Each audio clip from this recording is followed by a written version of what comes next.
Alright everyone, welcome to Arsenal Fan TV. This is my review for the game this evening at the Stade Louis II Stadium against Monaco in the last 16, second leg of the Champions League.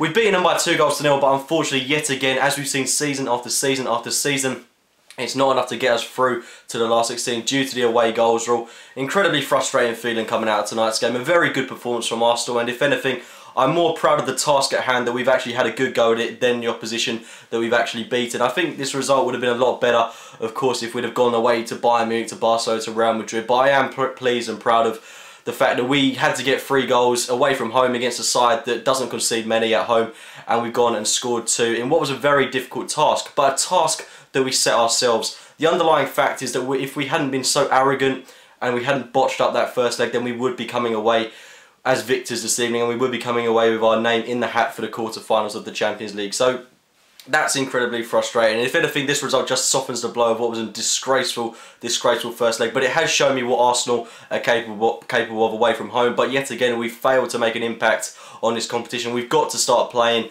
for 180 minutes rather than 90 at this stage in the contest. Otherwise, we're going to get absolutely nowhere. A lot of things that we've got to learn from this game. We can't, not just this game, but the tie in general. We can't be underestimate opposition, no matter who they are. Any side that gets to the last 16 of the Champions League is going to be of supreme quality, no matter what their name is and no matter who's in their squad. We've got to take them seriously, and we can't be arrogant, because at times we are nowhere near as good as we think we are. That was the underlying fact in the first leg.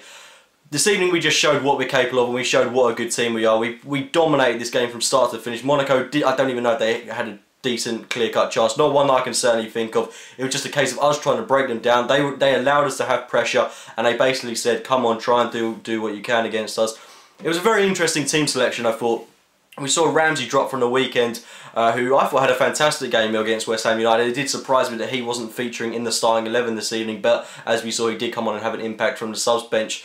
However, we did see Mesut Ozil and Santi Cazorla deployed, with Cazorla playing out a little bit deeper, where he's excelled recently. I can rightly see why he started, and we saw Mesut Ozil start ahead of him, with Sanchez and Danny Welbeck on the flanks. Welbeck, I thought, was absolutely superb tonight. There were times when he does give the ball away a lot, but as does Alexis Sanchez. I thought it was a particularly poor performance from Sanchez. He looks a bit too much like he's trying to make the impossible happen at times. He consistently runs into players, but that's not to say other people weren't doing that. He worked his socks off, there's no doubts about that, but he was prone to error. Danny Welbeck, on the other hand, like I was just mentioning, I thought he was involved in a lot of our key attacking moves going forward, as was Ozil, but there were a lot of times where our creative players such as Sanchez, Ozil, Welbeck were very congested. That was a good tactical plan from Monaco. They made it very difficult for us to try and break them down. We did give the ball away a lot as well. Ozil and Sanchez were the two that our superstars were the ones that were giving the ball away more than anyone else on the pitch, just literally giving it to Monaco, which was incredibly annoying, and it was an incredible nuisance in the first half of the game, and it persisted in that second half. That was frustrating to see, but tiredness does come into it at an extent. But it annoys me. One other thing that really annoys me is the fact that Chamberlain wasn't available for this game, that he got injured in that game against Man United on Monday. I think he would have been the absolute key player that could have been the difference in this game. The player to push us over the line. You know, it's a real shame that he's missing in this game, and I think, you know, he showed in the first leg of this what he can do, the absolutely sensational goal. Although he did give the ball away for the goal that we conceded. I don't want to look into that too much, but I think he's certainly a player that we did miss this evening.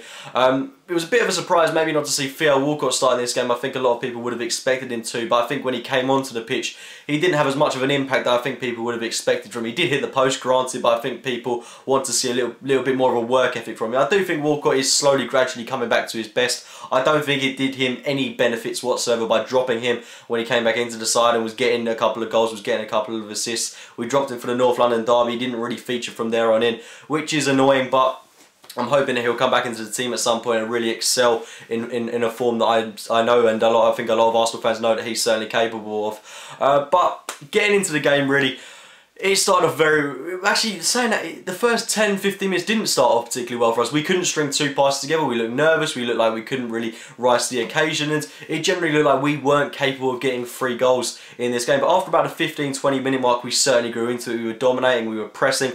Good Arsenal pressure from that mark. And we looked like we were going to get a goal. We had chances to do it. A good header fell to Olivier Giroud, who couldn't put it in the back of the net, and we were rewarded for our strong pressure with a goal from Olivier Giroud. It was an awful pass from, I think it was I can't remember the guy's name, I'm not going to try and repeat it, but it was their right back, I think, played it straight to Alexis Sanchez. Great work by Sanchez to pick it up, play it to Danny Welbeck. Welbeck through to Olivier Giroud, scuffed the shot at first, it was saved by the goalkeeper, and then it was an excellent finish in the end. And another goal for Olivier Giroud, a positive that we can take. I thought Giroud had a really good game this evening, and his fine run of form continues. Excellent positive we can take from tonight. And at that point, it did look like we could go into that second half with a lot of confidence behind us and get that second goal. We came out in the second half exactly the same as the first half. We were, the end of the first half, we looked very up for the fight. We looked like we could certainly get that goal.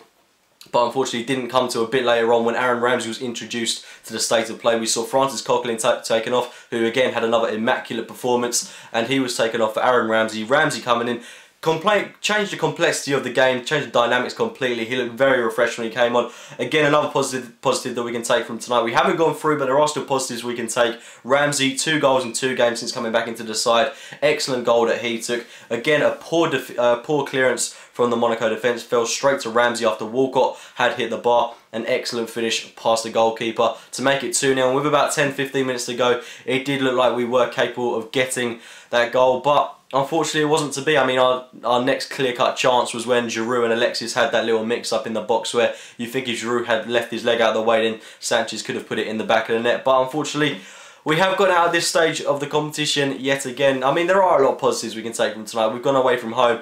We've won 2-0 against a team that have got an impeccable defensive record at their own place. But we completely botched up the first leg, and we've got to learn from that. We've got to learn from that. A team like Arsenal should not be going out at the last 16. With all respect to Monaco, of all people, of all the people we could have got, this was like a very favourable tie to us, and I just can't justify quite how poorly we were in that first leg, and it frustrates me even more knowing that if we had just stayed at 2-1, if we hadn't conceded again after Chamberlain had scored, if we'd have held on, if Mertesacker hadn't bombarded all the way up the other end of the pitch, then we could have been going through tonight. It could have been a different story. But ifs and buts, can't go on all of that. We are out of the tournament. We still do have things to play for this season. We've got a top 2 finish, which could potentially be coming our way. We've still got the FA Cup to play for. It can be a bright end to the season. We are seeing some progress, but we are yet to have an impact on the Champions League, and it's just something that we've got to make sure we do next season. Got to be a massive learning curve for us. We've got to be less arrogant. We can't underestimate anyone, home or away, and we've just got to win practically every game until the end of the season. We've got to go in with that mentality that we can do that, and I think tonight we've shown that on our day we can beat absolutely anyone, even if it is just Monaco. But pretty much those are my thoughts on a mixed emotions, performance and result this evening. But we are out of the Champions League, that's the bottom line. We won't be going any further in this contest, and like I've just said, a lot of things to be learned, but we've still got a lot to play for this season. It's not over. At least our season isn't over. Normally, a couple of years ago, I'd have been saying that our season's over, we've got nothing left to play for, but fortunately, we are still in the FA Cup. It's going to be a very exciting end to the season in the Premier League. But that's pretty much it summed up. I don't particularly want to talk about this anymore. That's the game against Monaco, a 2-0 victory away from home, but not enough to see us through to the quarterfinals. Leave your thoughts in the comments box below, whether you're proud of Arsenal or generally if you just feel a bit like me that this just softens the blow of a completely disgraceful first leg. If you've enjoyed the video, do hit that like button, subscribe to Arsenal Fan TV, check out my own channel AFC Game by Game, and I will speak to you as soon as possible, guys. Because this whole appraising one half of a game, for me, I'm fed up of it. I'm absolutely fed up of valiant defeats. I'm just sick of not learning, guys.